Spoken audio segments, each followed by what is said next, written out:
The 2025 NFL draft, it is not as deep at the quarterback position as it was a year ago, at least at the top of the order, as you had seen it in 2024. Now, there are a few names that are currently being mocked early on in the top 10 of these early mock drafts that we're seeing out there. I believe maybe one or two of these quarterbacks might actually be worthy of a top 10 pick in the 2025 NFL draft. And of those two names, I believe it is Shedeur Sanders, who deserves possibly to be in that top 10 to 15 range, as well as maybe even Cam Ward. He could sneak in there. Now, we're seeing a lot of people mocking either of these two quarterbacks as high as number one overall, which is absolutely insane to me.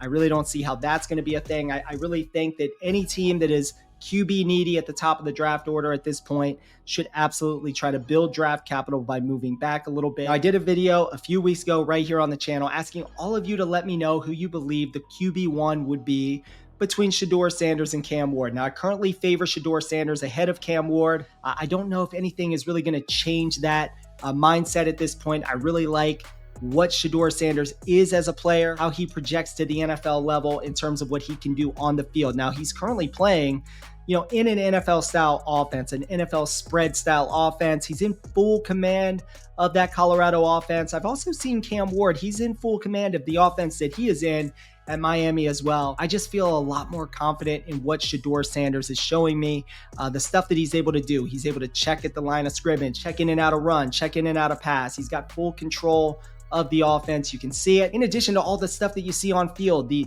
accuracy, the athleticism, the mobility, keeping things alive. Now, a lot of people will poo-poo on the idea of him being the QB1 because of the attitude and some of the stuff that you've seen, the antics, the full-blown marketing campaign that has been going on ever since Deion Sanders arrived at Colorado. At the end of the day, NFL scouts really don't care that much about that. There aren't really any major character flaws or concerns unless you consider confidence to be a character flaw at the quarterback position, which that's absolutely a plus in the positive category for Shedeur Sanders. Having full confidence like that is a big deal. So there are not a lot of NFL teams that are going to pass on a quarterback that they like for the reasons that people dislike Shedeur Sanders for that matter. Now, in terms of Cam Ward, the on-field play, I've seen it. This dude is absolutely clutch. Now, early on, I really looked at him as kind of a Justin Fields kind of player with the athleticism, not quite as athletic as a runner, but he can do it with his legs in that way.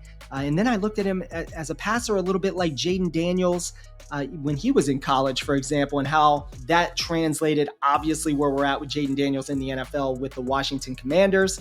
I can see a little bit of that in Cam Ward's game. Obviously, he's got a ton of experience, just like Shedeur Sanders as a starting quarterback at the college level.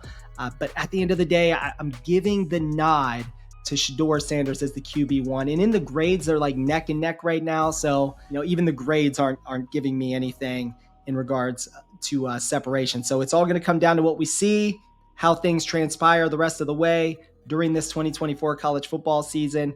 Both these guys are in the mix to be in the college football playoffs, so there's some data points in that way as well to kind of keep an eye on as we move forward. Now, the other names that we have grades for that have been mentioned as potential first rounders in the 2025 NFL draft include Quinn Ewers, Jalen Milroe, and Garrett Nussmeier. Now, in regards to Quinn Ewers, he has a lot of tools that you want in an NFL quarterback. The guy's mobile. He can create, he's got all the arm angle stuff, he's accurate at all levels of the field, but this is a guy that is still affected by pressure. It does affect his accuracy when he's under pressure as well, and his mechanics and his footwork start to break down, and that's when bad things begin to happen, especially at the NFL level. The speed of the game at the NFL, obviously different than the college game. You're not going to get away with, being late on a throw, but at the end of the day, these are not things that cannot be fixed. He can absolutely improve on these things that are ailing him at the quarterback position. The next name, Jalen Milroe. I love what I see out of Jalen Milroe. Just did a video you can check out on the channel, a full analysis on him. Really starting to show some Lamar Jackson-like qualities in his game as a runner. The athleticism is unbelievable. Big, strong quarterback. Love what I see from him. The arm talent, the accuracy especially at the deep level of the field, and the improved accuracy at all three levels of the field year over year, by the way. Playing under Kalen DeBoer at Alabama, I think, is truly benefiting him. At the end of the day, though, for Jalen Milroe, I think that he could benefit from another year of college. But if he is to enter the NFL, I wouldn't blame him at all. But I also could see him staying in college for one more year to enhance that NFL draft stock. So we'll kind of see how it plays out. But currently, right now, Quinn Ewers and Jalen Milroe. And then I've got Garrett Nussmeier as the QB5 currently. Now, a lot of people have Garrett Nussmeier a lot higher than that. They would have him as QB2, 3. I've seen people talk about him at being the QB1, by the way. I don't see Garrett Nussmeier in that kind of way. He's a safe pick at the quarterback position. He's definitely a game-managing type of quarterback at the NFL level. Those are the top 5 quarterbacks in terms of grades currently that I have. You can find a more in-depth analysis, which includes 5 additional names you can check out on our website, footballscout365.com. Once again, I do want to say thank you for watching the video. Please let me know who you believe the QB1 actually is in the 2025 NFL draft class. A lot of this stuff, as I always mention, it's going to change, folks.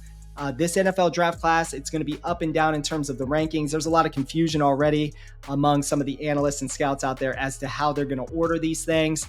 This is a very defensive-heavy NFL draft class. I can see a lot of defense going in the first 10 picks of the 2025 NFL draft, the first 15 picks, actually. Very heavy on the interior defensive line, a lot of good edge players, solid defensive backs that are out there, high-level corners, by the way. I think the number 1 overall pick in this class could potentially be Travis Hunter or Will Johnson. Both of those guys are excellent defensive backs at the college football level. Their game will translate at a high level to the NFL. So there is a lot of question marks about the offensive side of the football. You're going to hear me talk about that a lot throughout this process. So once again, stay tuned for more of that analysis ahead. Once again, I want to say thank you for watching the video. Please like the video, subscribe to the channel, and stay tuned for more NFL draft content.